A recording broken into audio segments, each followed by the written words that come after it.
안녕하십니까, 박병욱입니다. 조선일보 사설인데요. 의사 거리 집회 최소한의 의무 다하고서 할 주장해야, 이런 제하에 이제 사설이 쓰여 있습니다. 의대 증원에 반대하는 대한의사협회가 3일 서울 여의도에서 전국의사 총걸기 대회를 열었다.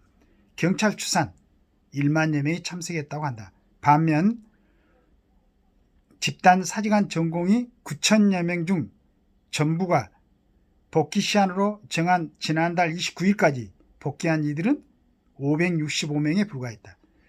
의대 학장 등이 의사라는 숭고한 직업이 인정받으려면 사회적 책무를 다해야 한다고 호소했지만 전공의 상당수는 복귀하지 않았고 개업이들은 거리로 나와 실력 행사에 나선 것이다. 의사들이 버티면 결국 정부는 굴러갈 것이라고 믿기 때문일 것이다. 이날 집회를 앞두고 온라인 커뮤니티를 중심으로 일부 의사들이 제약회사 영업사원들에게 집회 참석을 강요했다는 글이 여럿 올라오기도 했다. 의사들이 자신들의 세를 과시하려고 업무상 의뢰이치한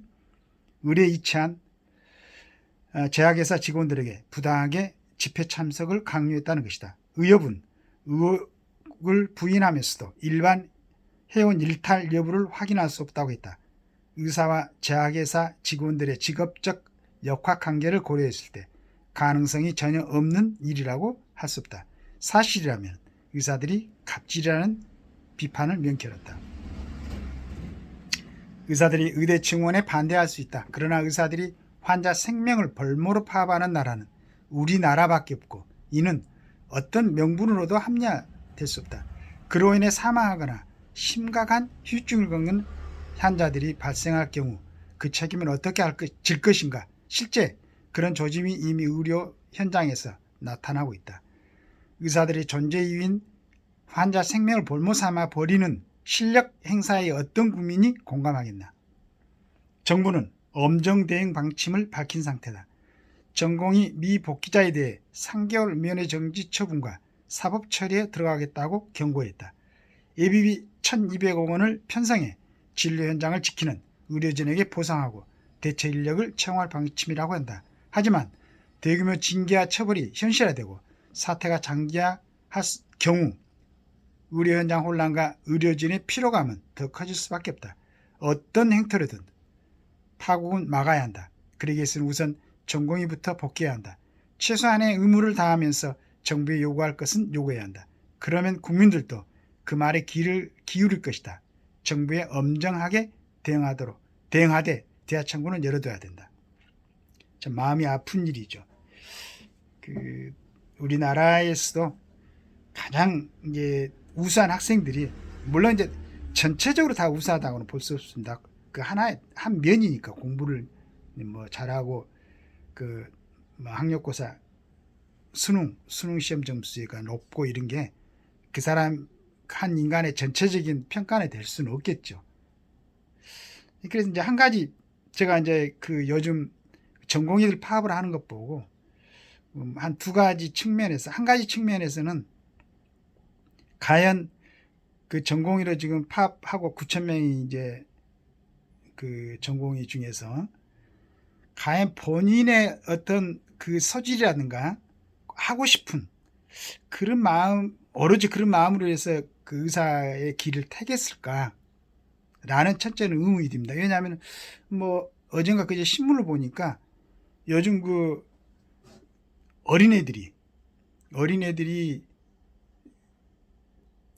뭐 여러 가지 정신적인 그런 문제가 있어가지고 그 여자애들은 자폐 증세 내지는 이제 뭐 자살 충동을 많이 느끼고 남자애들은 폭력 성향을 보이고 이런 게 그 신문에 실렸었어요.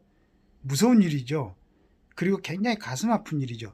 천성적으로 또 타고났으면은 그것도 또 가슴 아픈 일이지만은 어떤 얘들이 자라나면서 부모들의 그 정신적인 억압이라든가 간섭에 의해서 자기들이 하고 싶은 거 그거 갖다가 하지 못하고 오로지 공부로만 그렇게 몰아붙이는 그런 과정에서 애들이 스트레스를 받아서 생긴 게 아닌가. 그렇다고 보면 지금 전공의들 같은 경우는 물론 스스로 공부를 좋아하고 하는 이제 애들도 있었겠죠. 그런 과정에서 커온 사람들도 있겠는데, 한 부모들이 그 닥달에 의해서 공부를 하고 어떻게 수능 시험까지 보고 의대는 갔는데 진정으로 내가 의사로서 맞는가 한번 고민하고 그 결과를 좀 선택해서 전공의과에 갖는 사람들이 전부인가. 그렇다면 너무 다행스러운 건 이겠지만은 내가 이걸 이번에 파업을 하는 것 보고 진정으로 이 길을 원해서 지금 하고 있는가라는 의문도 들고 있습니다. 왜냐하면 굉장히 어렵거든요. 저는 이제 우리 가까운 사람 따라가서 병원에서 그 몇 시간씩 이렇게 기다리면서 보면은 진짜로 어려운 직업이에요. 물론 굉장히 존중하고 싶어요. 존중하고 싶고 정말로 원래는 또 어느 정도의 이 두뇌가 있어야 되겠죠. 그 일을 할 수 있겠죠. 그리고 하루 종일 환자들을 상대로 봉사한다는 게 너무 어렵다. 이런 생각하고는 참 대단한 분들이다. 이런 생각을 항상 하곤 합니다. 그리고 이제 한 가지 두 번째 측면에서는 과연 이 전공의들만 탓할 것인가? 그 미리서 전공의들이 이런 실력 행사를 하지 못하도록 할 수 있는 구조적인 것. 그러니까 대학병원에서 전공의들이 자리하고 있는 퍼센티지가 너무 높다 보니까 이 친구들이 일을 스톱해버리면은 병원이 굴러가지 않고 지금 상황처럼 이렇게 되는 이런 인력 구조 때문에 의사들이 전문의들이 더 많아야지. 이제 이걸 며칠 전에 제가 신문에서 봤는데 그런 걸로 빨리 관련되는 뭐 보고 특히나 이제 공공의료기관 같은 데서는 이제 복지부 같은 데서 빨리 신경을 써가지고 많은 의사들을 확보해가지고 전공의들 그 이름처럼 수련하는 가르침을 받는 그런 자리에 있을 때 이게 제대로 돌아가지 않을까. 뭐 외국하고 비교해서 전공의들의 그 병원에서의 프로테지가 상당히 낮다고 들었습니다. 그리고 또 한 가지는 지금 우리나라에서는 저는 개인적으로는 그렇게 생각합니다. 물론 이제 지금 그쪽에 포함되어 있는 사람들은 반대를 하겠지만은 저는 공무원 노조 반대합니다. 그 다음에 교사들 노조도 있어서는 안 된다고 생각해요. 교사들은 우리가 선생님이라고 부르지 않습니까? 공무원들은 국가의 어떤 운영을 위해서 정말로 선별해가지고 와서 국민들을 위해서 또는 뭐 전체 그렇게 봉사하는 사람들인데 이 사람들이 자기들이 노조원 교사들 정도고 공무원 정도면은 어쩐 노조를 형성해 가지고 자기들의 권리를 주장할 만큼 그렇게 약하지 않습니다.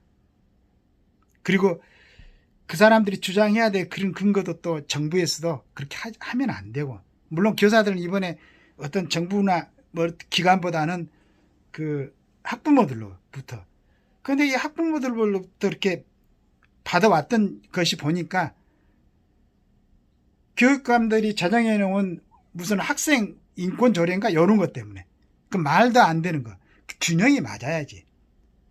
얘들을 가르치는 선생님들의 입지를 갖다가 단단하게 해놓고 긍지를 가지고, 그래서 선생이란 그 위치에서 가르칠 수 있는 품위와 격조를 다 인정해주고 그러고 가르치라고 그래야지.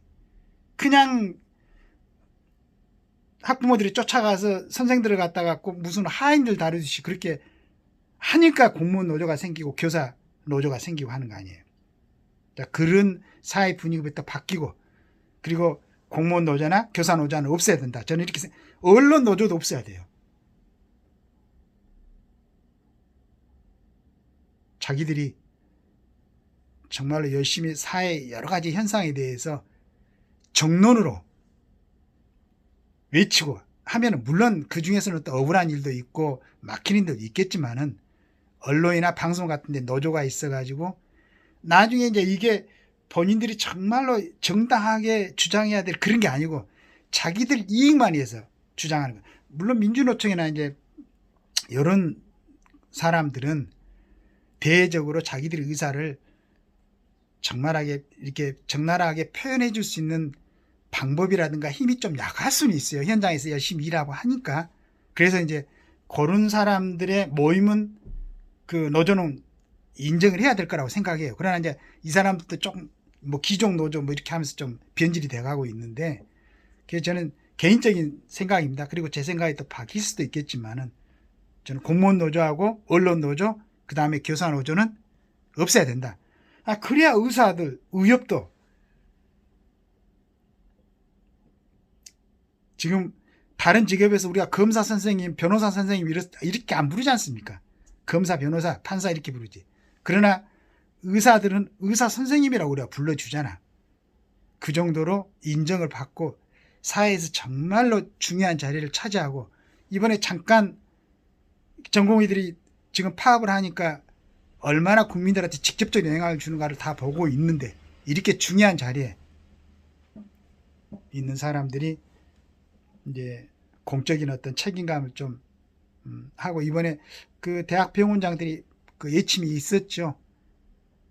그 다음에 이제 전공의들이 얼른 복귀해가지고 정상으로 돌아오면서, 그러나 이걸 갖다가 한번 지나갔다고 그만두지 말고 전공의들이 어떻게 하면 보살필 수 있겠는가. 이 사람들이 80시간 일하지 않고 50시간 정도 일하면서 본인들이 수양도 좀 하고 교양도 갖추고 자기들의 개인 생활도 좀 하고, 이렇게 해가지고 정말로 인성으로도 훌륭한 그런 의사들로 자라날 수 있도록 여러 가지로 이제 국가 전체에서, 이번에 우리 국민들도 이제 겪어봤지 않습니까? 얼마나 소중한 일을 하고 있는지 여기 부분에 대해서 진정으로 인정해주고, 그리고 첫째는 국회의원들 특혜를 좀 없애가지고 상대적으로 다른 전문 직종에서 국민이나 국가를 위해서 헌신하는 사람들이 국회의원들 하는 모습을 보면은, 그래서 이런 부분까지 좀 생각해가 전체적으로 이번에 전체적으로 하면 전 국민들이 우리가 모두 함께 잘 살 수 있는 좋은 분위기를 만드는데 좀 서로 협심해 가지고 잘 올바른 쪽으로 잘 나가는 대한민국, 이렇게 됐으면 좋겠습니다. 여기에는 우리 진짜 지금 4월 10일 날 선거를 준비하고 있는 국회의원들 참 보니까 많이 진짜 실망스러운 사람들도 많이 있는데, 여하튼 이거 모든 걸 갖다가 잘 구별해 가지고 국민들이 투표를 해 가지고 22대 국회에는 여당 야당을 불구하고 국가를 위해서 충성하고 국민들에게 헌신할 수 있는 좋은 사람들이 국회에 들어올 수 있도록 공천을 어떻게 하든지 간에 잘 살펴보고, 국민의힘이나 더불어민주당이나 무슨 뭐 이쪽에서 제대로 된 사람을 내보내지 않았으면 그 위에도 또 다른 당에서도 많이 나올 테니까 그 중에서도 괜찮은 사람을 뽑아 올릴 수 있는 국민의 저력을 믿습니다. 정말로 괜찮은 사람들, 우리가 존중하고 싶은 사람들, 자기 스스로를 좀 절제하고 일반 생활에서도 국민들한테 모범을 보일 수 있는 사람들, 그리고 가능하면 남자들이라면 병력을 필요한 사람들, 저는 정말로 주장하고 싶어요. 그리고 22대에서는 반드시 법률을 개정해 가지고 공무원 상급 이상, 그 다음에 국회의원들, 판검사들, 만약에 공부해 가지고 그렇게 판검사가 안 되면은 그 자격 때문에 변호사 하면 되지.